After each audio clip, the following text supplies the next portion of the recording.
welcome to Podcast on the Porch with Carrie and Teresa. And we're gonna do another one. Our guest of honor left. Yes. But this one I wanted to do on our county and city committees. Carrie, should we say that what day it still is and what time it is right now? Is it because it's still September 6th? And it's 7:56 p.m. Okay. And it's getting dark out. But it's still lovely. It is still lovely. Somebody wants to keep honking at us. We're still by the railroad. So we'll hear our railroad action, but the wind is not blowing, so there are no wind chimes right now.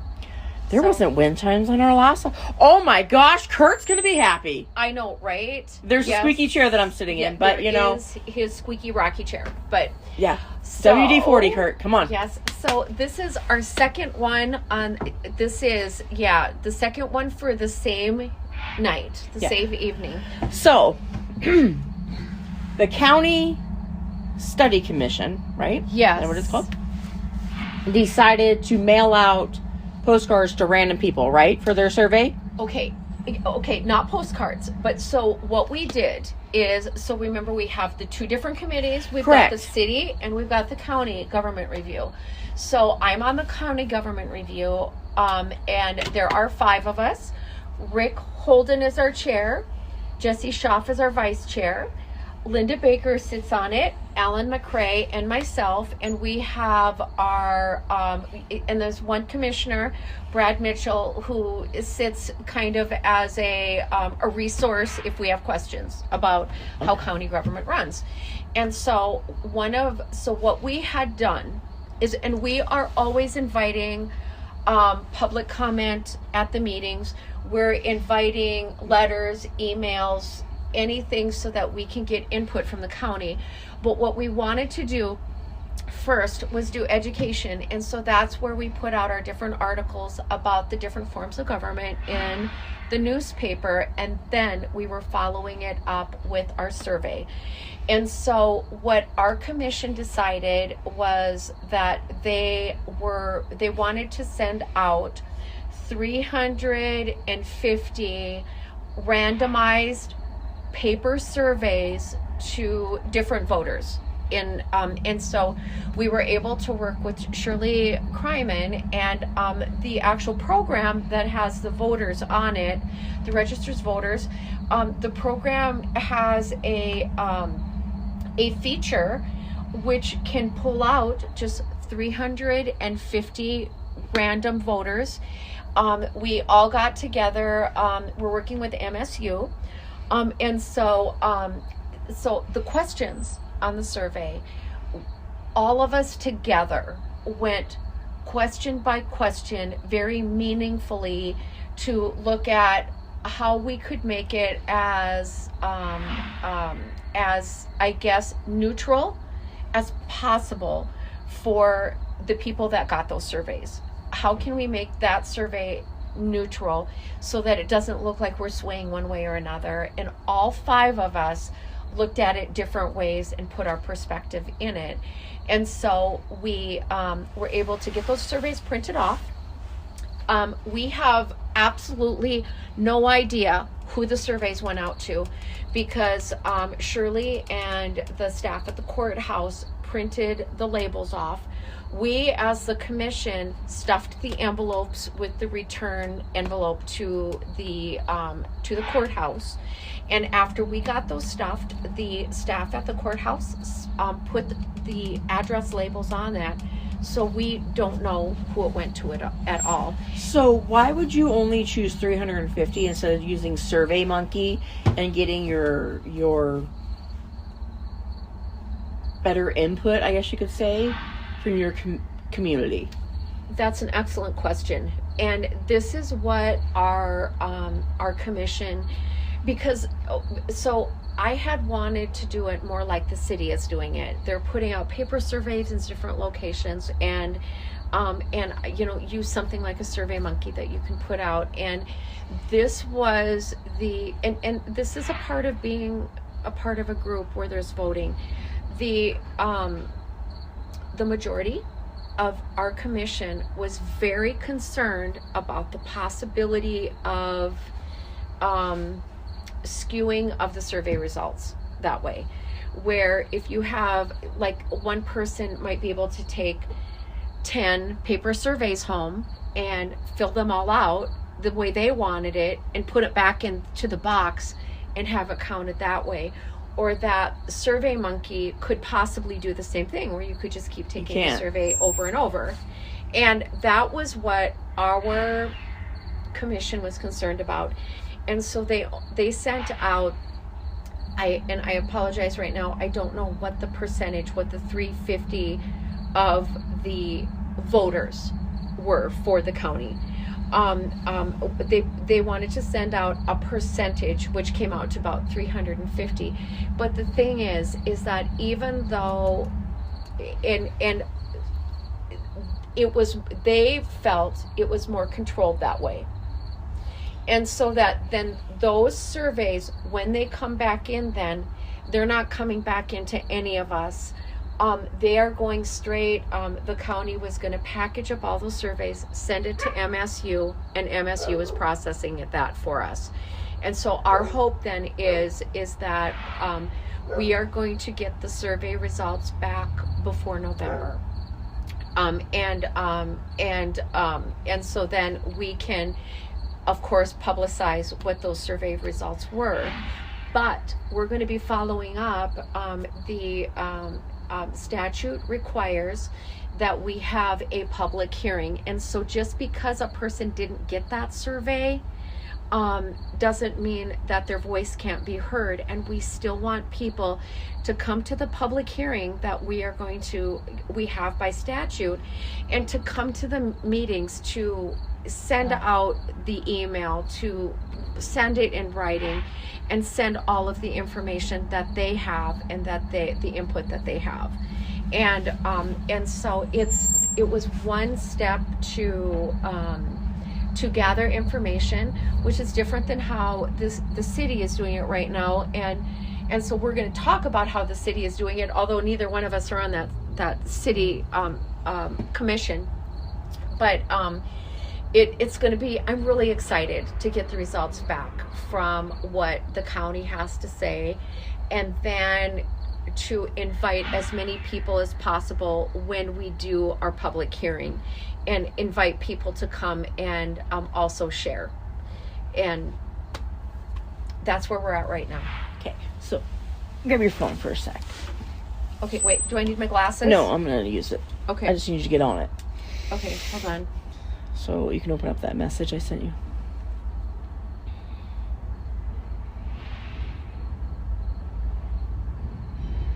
Okay. Okay. So.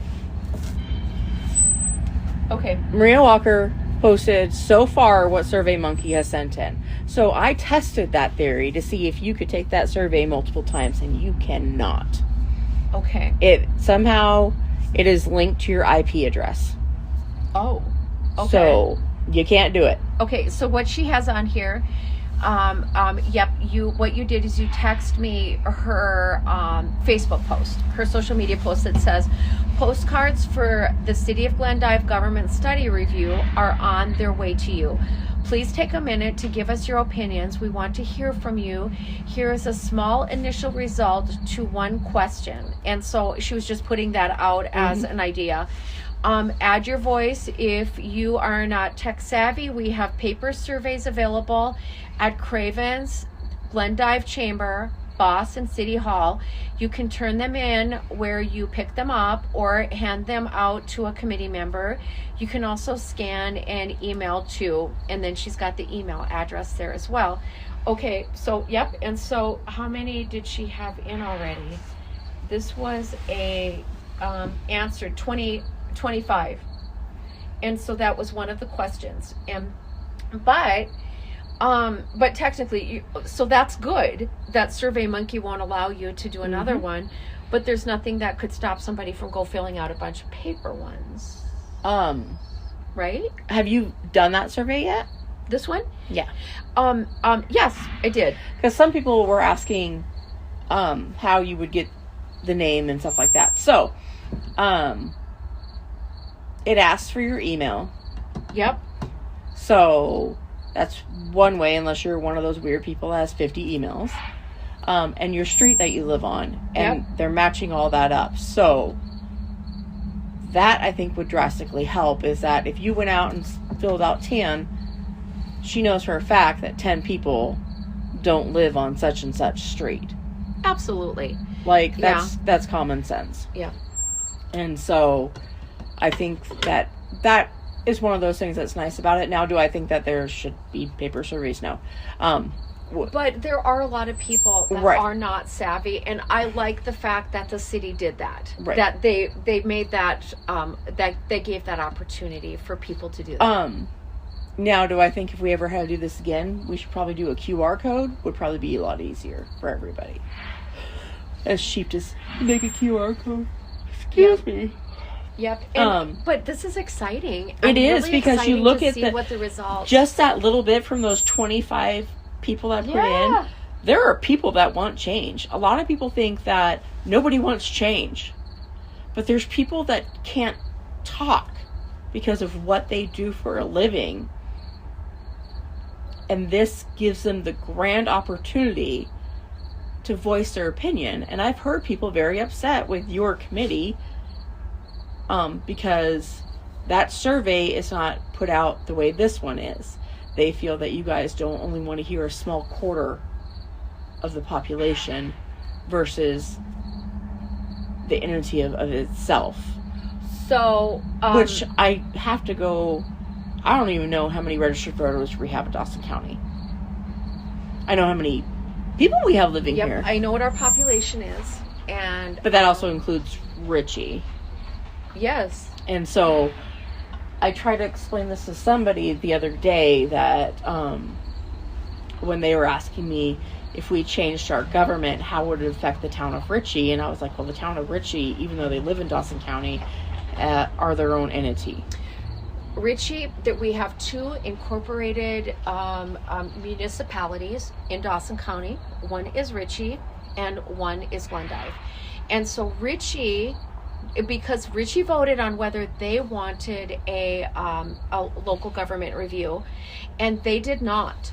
And so Richie wanted to keep things the way that they're going right now. And so what happens in Glendive, or what happens in the county, or the fact that there is one of the options is a city-county consolidation, does not affect how Richie runs whatsoever. Right. And I explained that. Yeah, because they still have their same tax base that's coming in.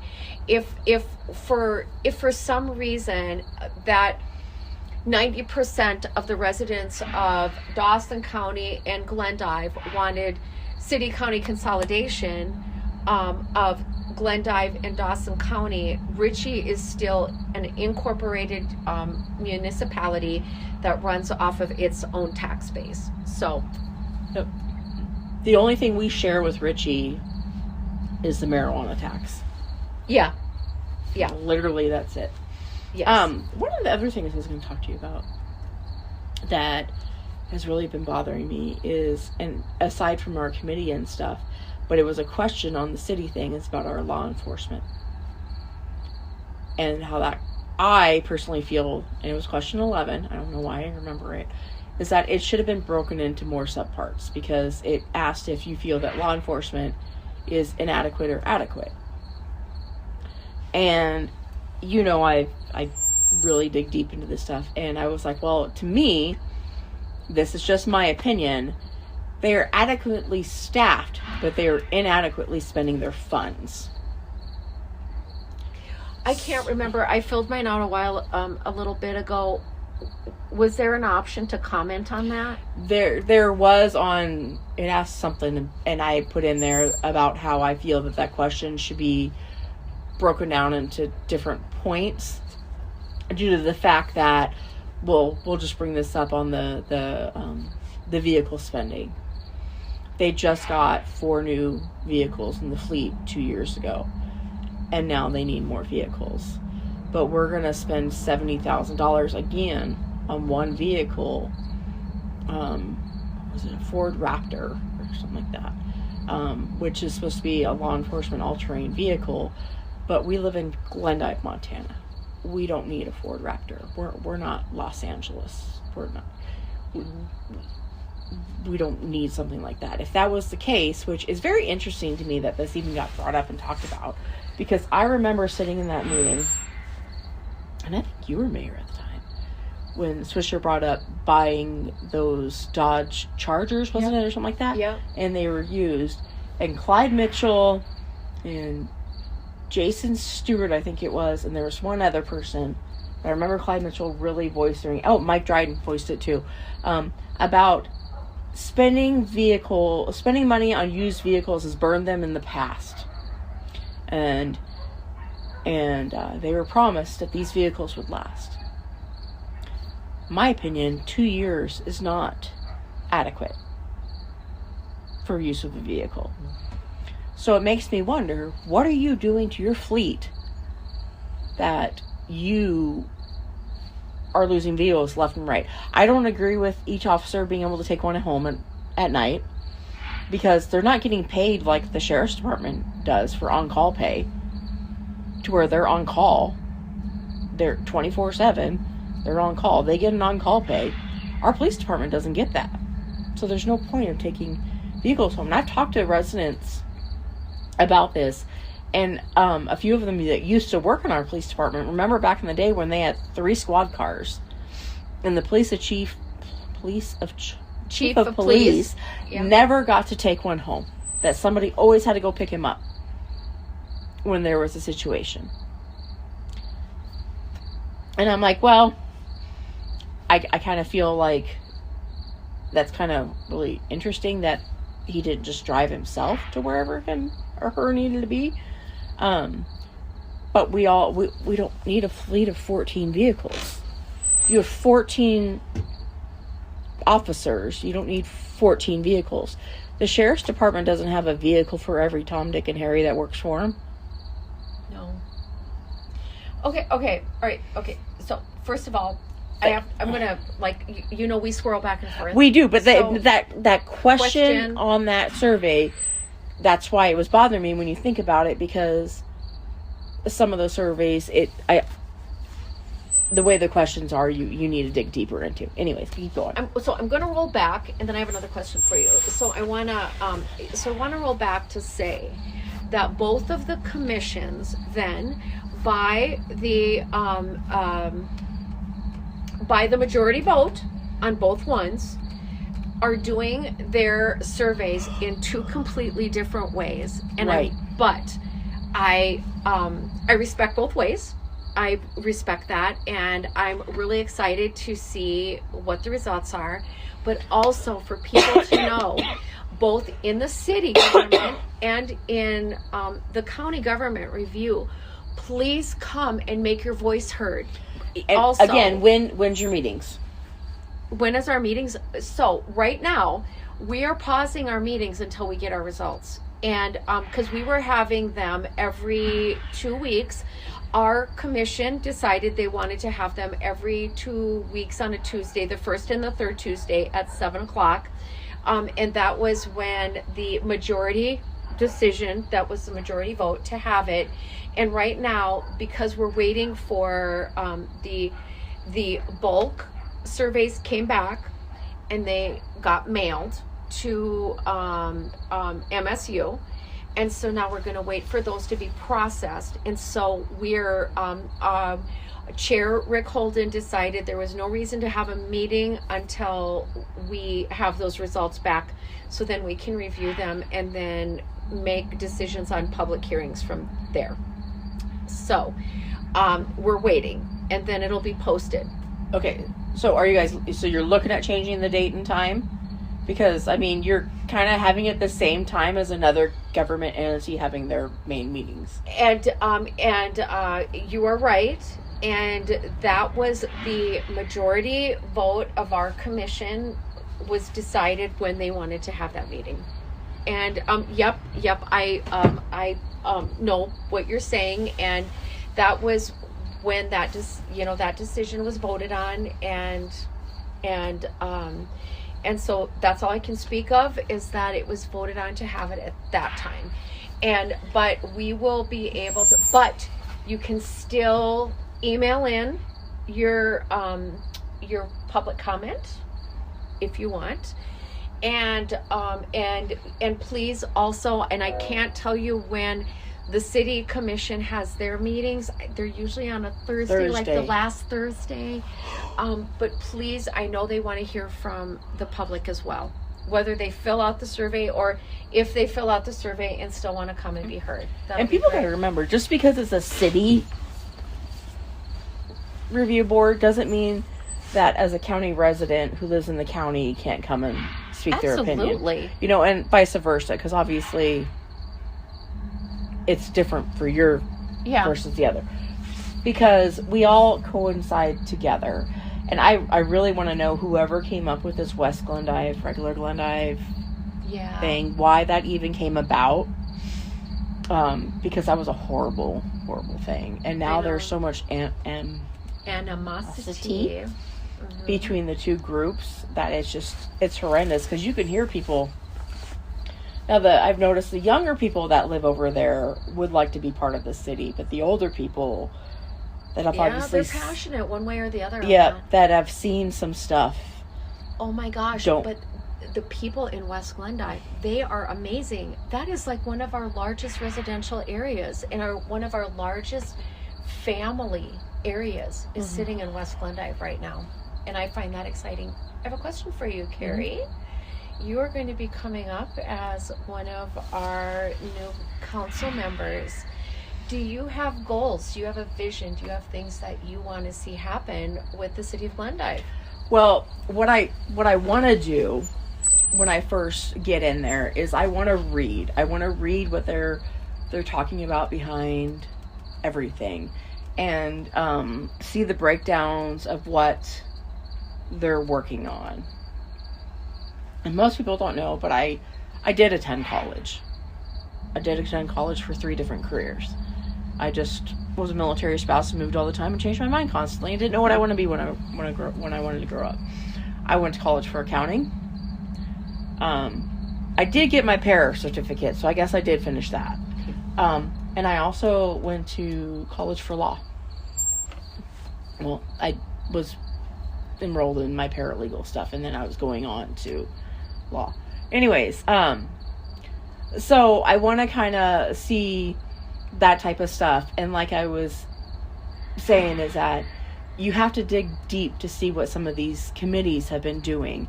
And to be able to do that, you would need to be able to get access to everybody's conversational records from years past.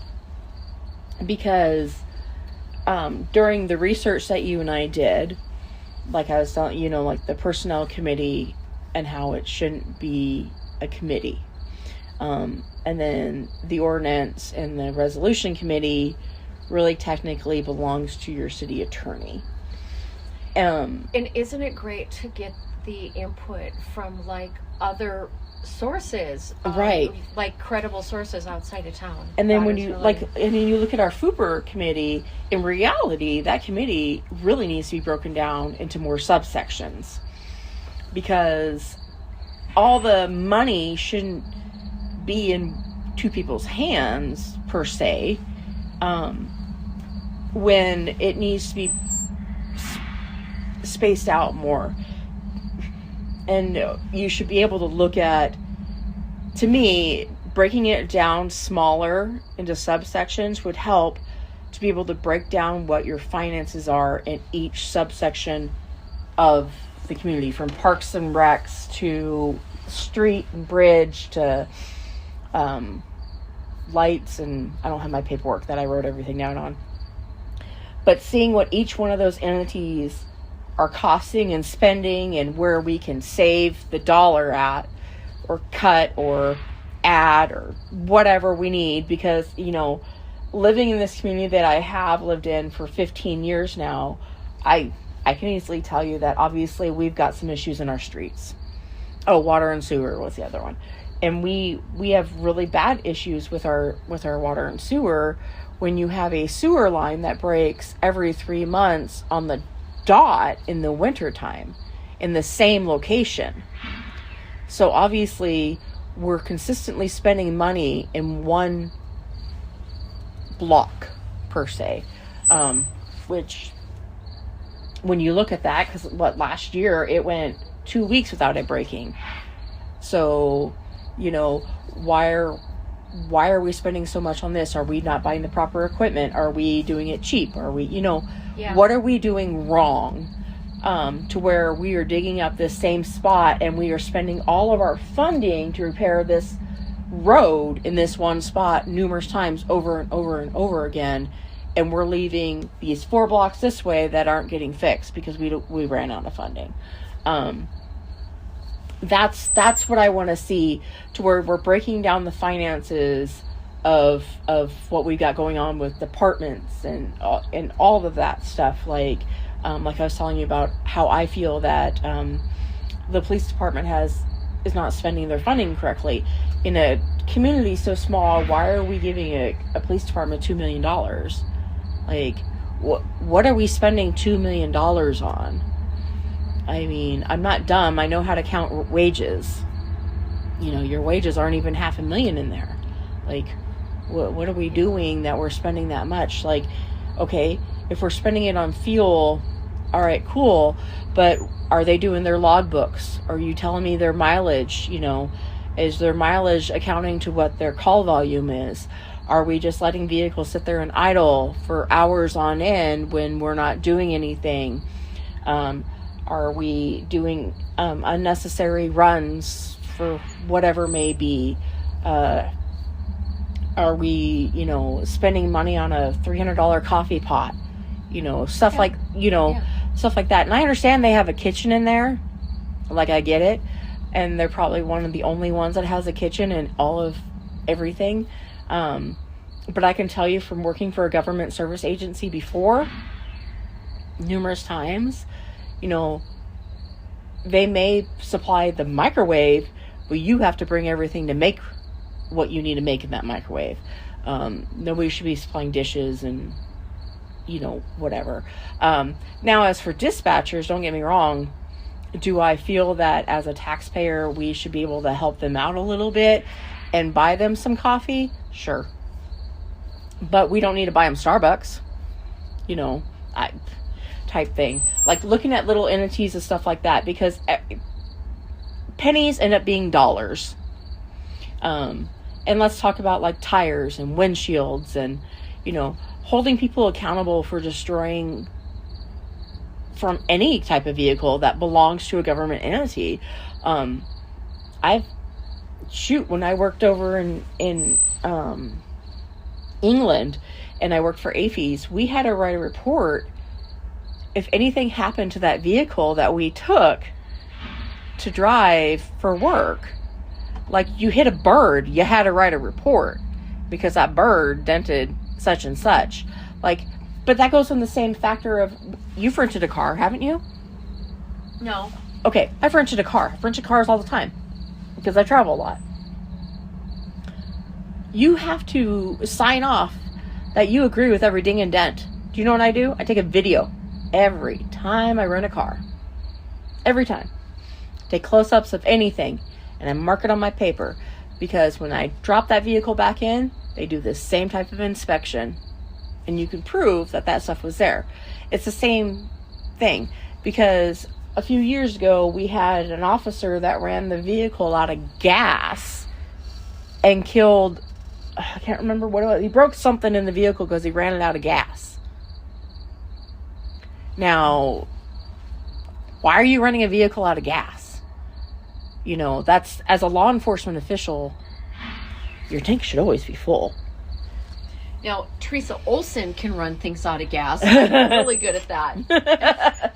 But Carrie, like breaking down just simple little things, that's what I want to look at first, because it doesn't make sense when I listen to a council member openly accuse somebody that worked for the city of mishandling $500,000. And then 3 months later, this $500,000 is found, but then 9 months later, the city can't find $2 million. That doesn't make sense. Okay, Carrie, tell me, If you were to close your eyes and look forward, like in 4 years, what is your vision of Glendive? What do you see Glendive being in 4 years? What would you like to see? I would love, love, love for us to bring in more tourism. Awesome. We have so much opportunity here, from the state park to the river to, I mean, there's so much here. Medora's up the street. Like, there's no reason why we should not be able to improve our community. It's not a simple thing as bringing in McDonald's, even though lots of people want that. Carrie, have you been following the pilot program that Eastern Plains Economic Development got awarded through the state? For the trails? For tourism. Mm-hmm. It is the money that is going to be dispersed over the next 5 years to build tourism, and the project that got and right now, so Tara Berman, shout out to her, executive director for Eastern Plains Economic Development. I'm a part-time community development specialist. Jamie Shanks is a part-time community development specialist, but it's Jamie Shanks that's taking lead on this particular project. We represent 5 counties. We serve 5 counties, but she's taking lead on this project with a team, a pilot team for tourism of amazing people in Glendive, of building a tourism hub over by the GTA. Have you been following that at all? Mm-hmm. Yes. And so hopefully this vision that you are seeing for Glendive is going to come to fruition with the hard work of those team leaders with Eastern Plains. And I am, of course, a part of that team, but they are the leaders of this particular project. And so I'm hoping that with that work that they are doing, and I will hang along and do what they want me to do for that process, but that what you are wanting to see is going to happen here. So one of the other things I would love to see too with our tourism, and a lot of people don't know about it, but every year there's the Bike Across the United States, and we are one of the cities that they stop in. Cool. So it's like a Tour de France, but it's not a Tour de France. Okay, so it had just happened last month. There was 150 bikers here. They stopped for the night, and when you look at where did they stop? Where did they go? Where were they stopping at? They stopped in Albertsons to get their food, but they hung out at the parks down in that area to take their rest and such. But it would be great if we could be like, okay, we know they're coming. Let's get this all together so they have their water, their rest.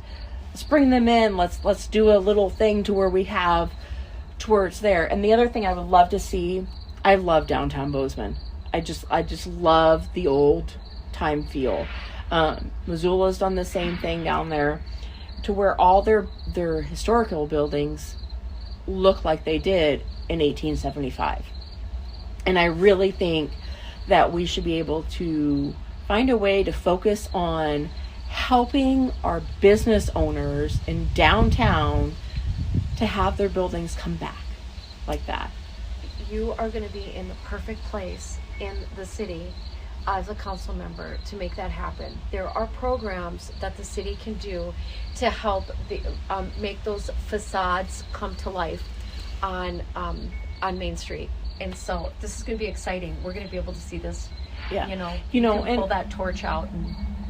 And don't get me wrong. I mean, we still have some cleanup still from the Jordan, and I know there's a bunch of legal battles because poor country girl Clay still cannot get in her spot, and she does so well on that street. I love her being on that street. Yep. But now that there's that empty lot, and I really, really wish they would hurry up and get the other part of that hotel down. Because imagine being able to rebuild something there that still looks like it came from 1875. Mm-hmm. Just, and whatever we want, whatever somebody builds there, it would just be great. And nothing against Culver's Insurance, building between those two buildings. I kind of really wish they would have done an old time feel to make it just match with the block. But I think, have you seen the brickwork they're doing in the front of it? I think they are. Are they? It's not finished, Yes, so I know. So They were supposed to have an open house today, and I got a hold of Melanie Culver, and so they postponed their open house until the brickwork is going to be done on the front. Well, and that's I awesome. went creeping on the brickwork, and it looks like it is going to match the. It looks like it's going to be gorgeous, which is awesome. Yes, because like there's so much. I love brick. I really do. I love the look of brick. And they're and you doing can do it. so much with brick. Yeah. Like I love it. I love it when people can whitewash it inside, and have that. I love brick. But I would also like to see us do like. I'd really have to dig into our history, but when I lived in Cheyenne, they did a renaissance of the old fight war. Mm-hmm. God, I can't remember it right now. And they did it on base, but it was really cool, and it brought up all these people, and they dressed up as that time and stuff. Like a rendezvous almost. Yeah, and like it brought in like tons of people, and they brought in like all the stuff to do these whole like, oh God, what was it? It was a certain type of battle. It's spacing me, but anyways, but I know that in Terry they have that spot where they say that Lewis and Clark came off. I'm sure we have an area somewhere around here, like just to recreate something like that, and then do a whole festival of it, because Billings Zoo does that big old festival where they bring in the stuff at that time, whatever wares that people sell and make and whatever, tents and stuff. Yeah, we used to have the rendezvous out in eastern South Dakota where I came from. Do you know we have over 2 million visitors or travelers that travel past our interstate annually? Yep. In our state. And did you know that next July 4th, the Theodore Roosevelt National Library is going to have their grand opening? They're going to have their open house on the 4th of July in Medora. They're expecting over the year 150,000 people visiting Medora. We've got to get those people here. Right. But on that one day, that 4th of July, their grand opening of that library, they are expecting 10 to 15,000 people that day. And so they're going to need, it's going to, like poor little Medora is going to be at capacity. Beach is going to be at capacity, Webo, Dickinson, and so that's a great opportunity for Glendive next year to be bringing those people in here as well. So one of the other things, I think I've talked to you about this. When I was in high school, most people don't know, but I did attend Great Falls High. We used to go up to Fort Benton because during the summer they had street dances, and it was a local band from the community would set up and play, and it was free. It was a free entertainment. And Fort Benton is a town that has open container to where you don't have to get all that nonsense crap. And they did it the way it was like slotted off is so their fairgrounds. Don't ask me why I remember this from 30 years ago. Their fairgrounds, and then like they had like their 5 bars were like kind of like this way, and there was this road, and they just blocked that little road, but their stage could turn, and they flipped it out, and like you just sat there on the lawn and you could listen to music and dance and just stuff like that brings your community together. Wouldn't that be great to have that right there at Bell Street Bridge, at that, like, make it a hub and have music there and stuff? That would be great. I mean, our park has electricity. It's got bathrooms. Like, there's a way, and I know they use it for soccer, but like just a monthly little street dance. I think, if I remember correctly, Beach does it also. They do a little street dance thing, but just so that people can hear the music of our kids. you know, or music of bands from that still play, you know, or somebody just putting a boombox out there. Yeah. I mean, there's so much stuff because I listen to people saying, "Oh, there's nothing to do," and this and that, and you know, we had Bridge Day today, and somebody on Facebook was offended by one of the bands playing, you know, and they took my comment out of context when I was like, "Just walk away. If you don't enjoy the scenery or what's attending or going on in that little area, just walk away. Enjoy your fun somewhere else. There's a plethora of stuff to do. Just walk away." You know, it's a simple thing of, Yeah. you go to the dance that night and the music's not to your liking, it didn't cost anything to go. You went to go have fun, but it's not your liking. Jam. So Yeah, you just walk away. But you know, that's one thing I noticed with our community. If something doesn't cost money to attend to, and people are just having their fun, we get a huge turnout. Yep. But you know, we did. And that's a whole group of volunteers putting that on too. Exactly. Great people putting it on. Right. So. But it's something that the city could do. It's so simple. Of a simple little street dance in the summer. Or the nice month. Yep. To give adults time to adults, teenagers, you know, to where you're not. Here's the other thing. Not everything has to include alcohol. I don't know why people think that everything has to have alcohol. But I do feel it should have food. Yes. Food is a must. And something deep fried would be best, I feel, at an event but like just that. think about it, because like I love Nick Pastone's idea of Food Truck Friday. Oh my gosh, is she just rocking it? She is organizing that stuff and just, Right. But it goes along this same concept. Like, let's bring that Food Truck Friday down to the park and do it on a Friday, which would be fine. But let's add it with our street dance and all that, and that just be like, everybody knows the first Friday of the month, we're going to go do this. Because this is what's going on.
I mean, imagine what you could bring there. And once it gets out to other towns.